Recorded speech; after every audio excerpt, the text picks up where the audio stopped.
Well, we are going to talk about toxic people tonight. So we're going to be nasty. So be ready. You've already gathered I'm not very politically correct. So we're going to continue that trend. All right. Take a look at the picture there. You notice anything interesting about that picture? Tiger. Yeah. Gonna eat something. Yeah. He looks a little hungry, huh? A little hungry. Yeah, what we're going to do tonight is we're going to talk about toxic people. And really what it has to do with is who are we letting into our lives? And who are we letting into our children's lives? And for some of us, our grandchildren. All right. Now, there's one thing I want to make clear from the get-go, because again, we're going to get into some nastiness here in a minute. We're not talking about state, which basically means everybody can be a behind from time to time. All right. What we're talking about is trait, which are patterns of behavior, attitude, emotion. Okay. So when we're talking about troubling people who are probably troubled, say that too. We're talking about people that have these patterns of behavior and relating that if they're in our lives, they can cause a lot of pain, confusion, and other problems, right? So please kind of keep that in mind. And of course, our tiger is representing that in our picture, because dare we leave especially thinking about couple. If you want to destroy your relationship as a couple, let the wrong friends in, right? Let the wrong friends in. If your children want to put themselves at risk, let them make bad friends, right? I mean, that's just the way it works, unfortunately. And I like this little saying, when you allow the wrong people into your house, stuff comes up missing, like joy, peace, hope, faith. Yes, people can steal this. So that's why we're going to deal with this tonight. By the way, this is a brand new episode. You're getting this. You're the first to get this. I just put this together. All right. So I know that makes you feel really special. Okay. Here's the thing, and I want you to kind of keep in mind, we're thinking about people that can be disruptive, cause problems, be emotionally draining as we go through this. And this is a summary of some of these people, because the reality is we are social creatures. That's the way God built us. And we are there as social creatures to support each other, of course, as couples, to build families and so forth, right? But sometimes the wrong people get in. So as I read through these, kind of think, are there any people that might be represented in a consistent way that are involved in my life? So the first one, of course, is, do you have folks who leave you exhausted after you have an encounter consistently? We're going to call those folks energy vampires. You're with them, you have an interaction, whatever it is, and you leave it and you just drain. Or you have people who leave you feeling worse than before you had the exchange with them, possibly feeling worse about yourself, right? And we're going to call those joy disorders. Or they cause you to question yourself, question your perception, question reality, question the truth after you have an exchange with them. Those are called gaslighters, and we'll come back to that probably at the end of our hour here, because that's gotten a lot of attention in the literature and so forth. I just did kind of a workshop on that myself. Or are these people that encourage you to do selfless behavior and abandon your values? We're going to call these people corruptors.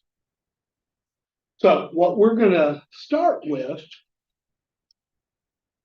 is the worst possible scenario, which is letting someone into our lives that eventually can result in death.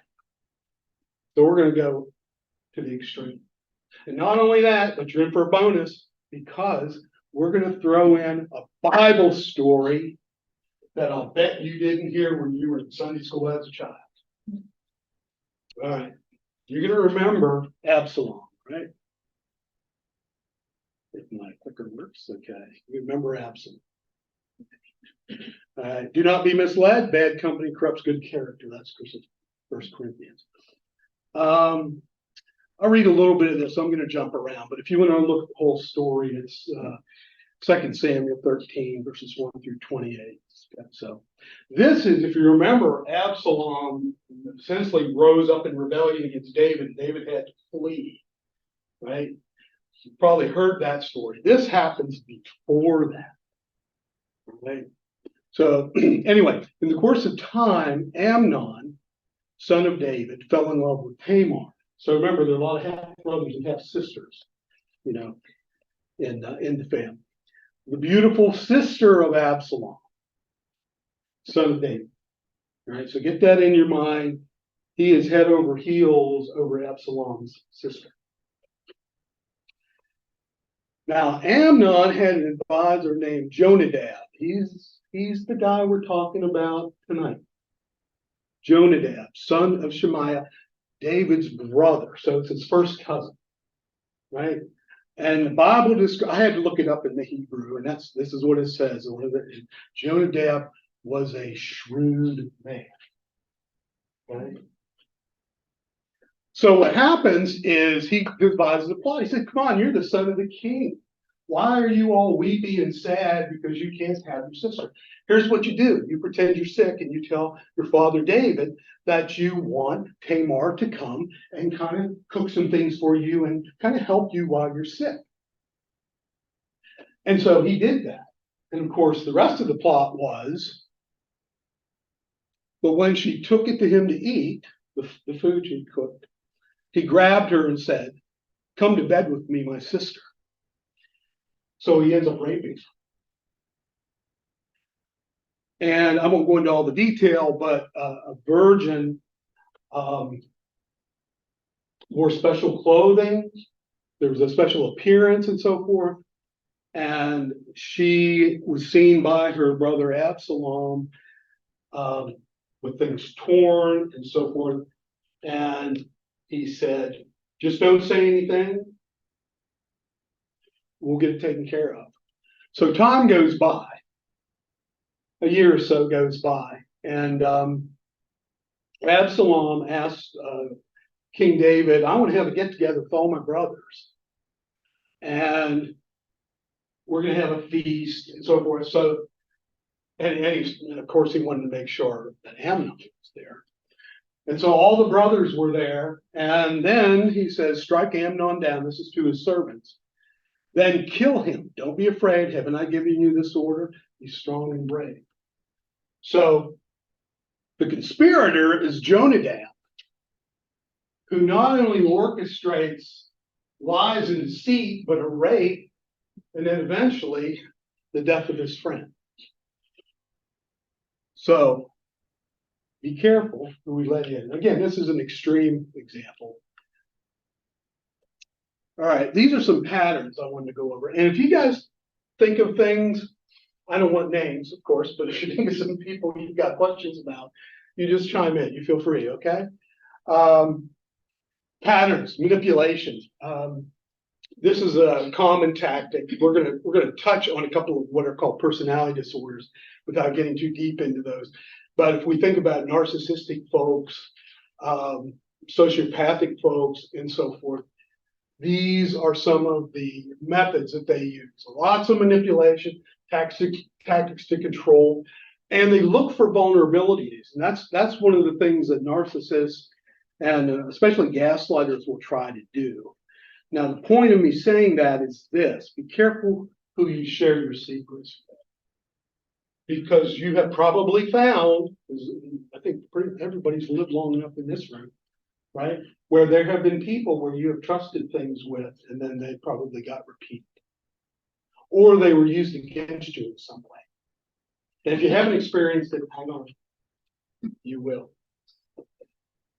So be careful about that, because these type of people will take things and use them, or they'll take them and twist them.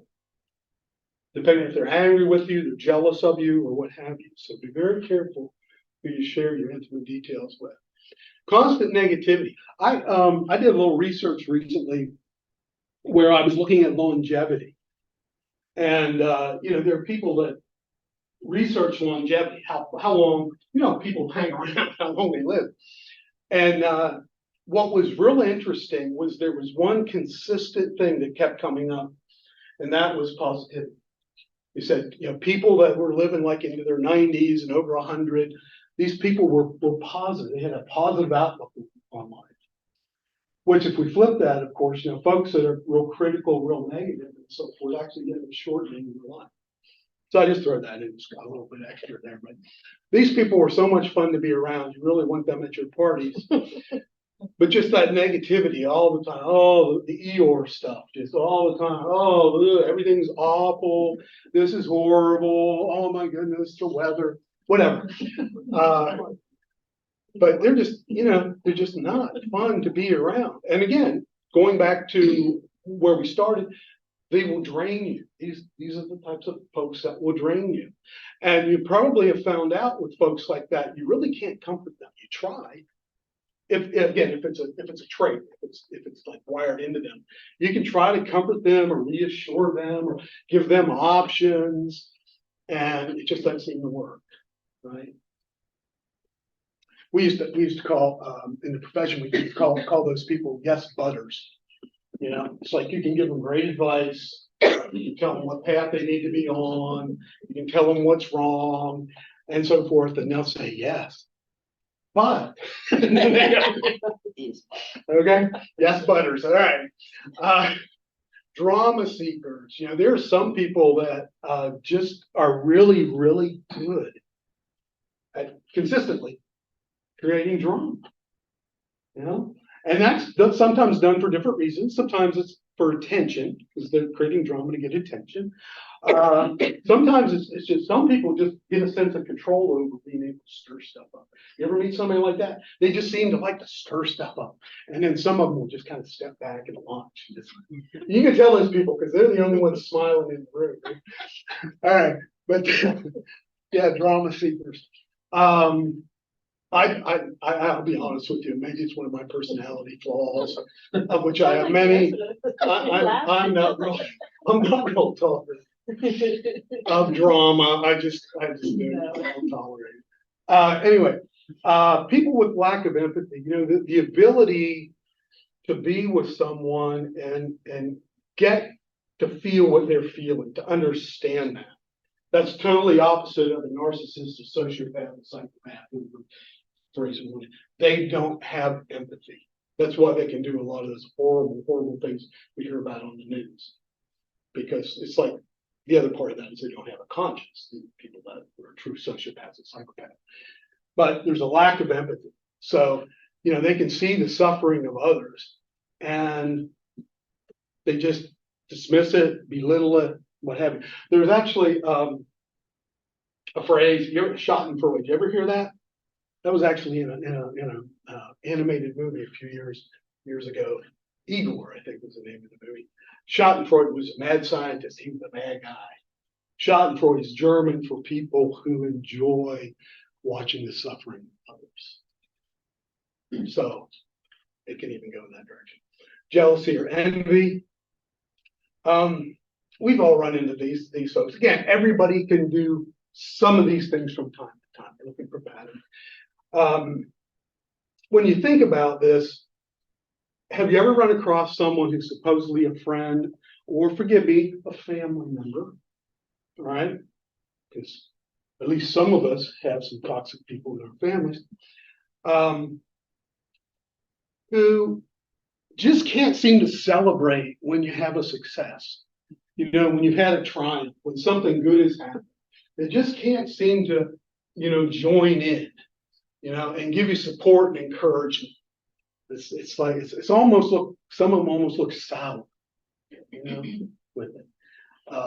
Watch out for those people, because those people can also, if you're not careful, make attempts at sabotage you, so you don't succeed because of their jealousy and so forth. So be careful. So these are some of the patterns. Let me give you some more.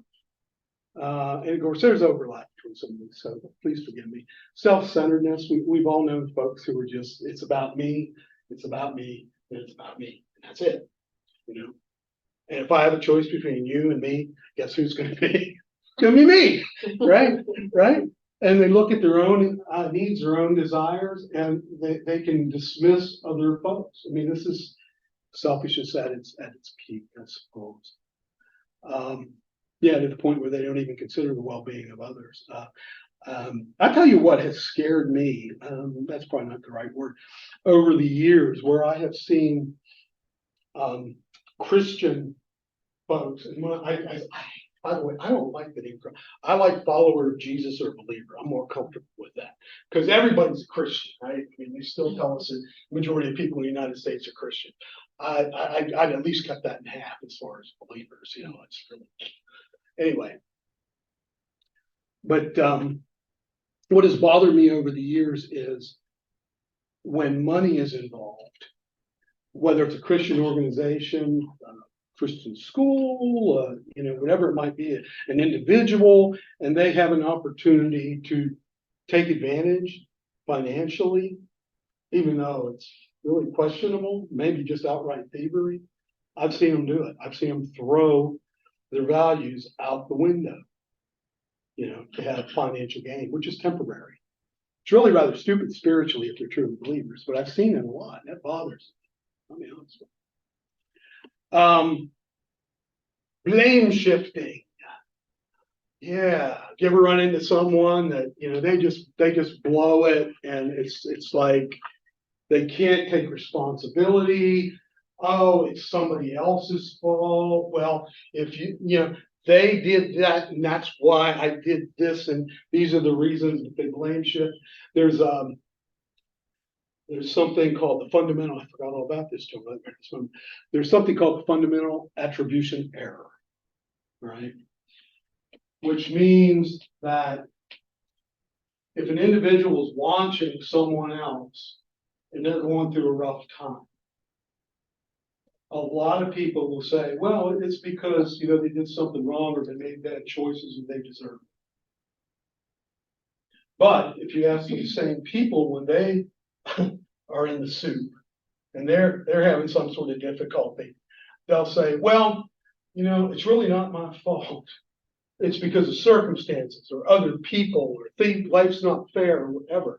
So it's easy sometimes with the fundamental attribution error that we can see other people and see them responsible for whatever bad happens to them. But it can be difficult for people to see it in their own lives, that they are part of the reason. Nobody here does that, of course, but just for the record, I just threw that out there. Anyway, She had her hand up. Oh, I was just gonna say. Oh, yeah. I think in terms of talking about toxic individuals that are focused on blame shifting, the other, like the caveat to that is that they also are always the victim and they're constantly victimizing themselves. Yeah, I was gonna say a lot of people that shift the blame and don't take responsibility for things, they use it to justify their own sin. So I'm the way I am because my parents were alcoholics and beat me as a child, or I was abused or whatever, you know. And so they use that as justification for why they're behaving the way they are, their own sin. Yeah, well, and we've had people say this because God made me this way. Yeah. So God's at fault. I mean, that's what that means, right? Yeah. Slapping God in the face. Yeah, I'm not sure I would say that myself. We'll kind of overlap with some of the victim issues, but that's a really good point because we have a lot of people that is their modus operandi. That's how they operate. You know, something bad happens, they're the victim. Again, it can be, you know, it's other people caused it or the system or whatever, but they're the victim. And of course, you know, the unfortunate thing about that is it keeps them stuck because unless I take responsibility, you know, for errors that I've made or sin that I've committed or what have you, you know, if I don't admit it's broke, I can't fix it. That makes sense? Oh, and I think the reason why those individuals are toxic and letting them into your life is we have family members that are that way. And then when they have conversations with our children, Mm, And everything is like Mm. basically programming your child to believe that he or she should be a victim in mm, life as well. Yeah, excellent point. Well, especially if we think about the amount of attention that people tend to draw to themselves. Yeah. And children and teenagers we talked about. I mean, they're like, they just love attention. It's like, it's fun. They want that, right? That's why we see so many people, I believe, young people experimenting with some of these issues we've been talking about the last couple of weeks. But, yeah, the victim mentality. And again, those are folks, who can leave you feeling pretty drained and pretty negative, and, you know. And I use that as a rule of thumb, by the way. You know, if there are people that you consistently deal with and you end up leaving feeling worse than when you started, take a look at that. We're going to get to how do you deal with some folks that are toxic. So we're going to get there. Okay, so hang in there. Boundary violations, or I would say boundary violators. Do you have folks that just can show up, or they can call you or text you at any hour of the day, and it's like they don't have any, or you'll tell them, listen, I can't do it until 3 o'clock, and they'll show up at 2 o'clock anyway. Just violate the boundaries. Just violate the boundaries.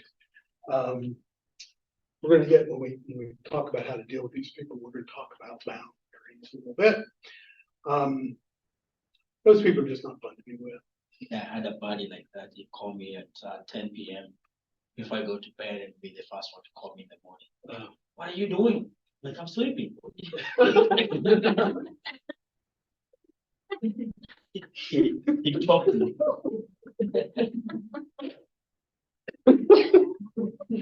I'm gonna leave it alone. Okay, I'm gonna move.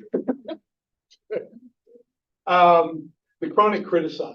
This is another one. This is maybe another blend of negativity, but just always criticizing people, nitpicking, finding something. 99% of whatever's going on might, but that 1%, they're the one that's going to find it. And they're going to point it out and hope that everybody sees it. Right, but those criticized, and if you have ever experienced a family member or a friend, right, who is like this, think about the effects that can have on you emotionally, psychologically, how you feel about yourself. I mean, you talk about a downer, stuff that's going to pull you down. Live in the midst of repeated criticism like that.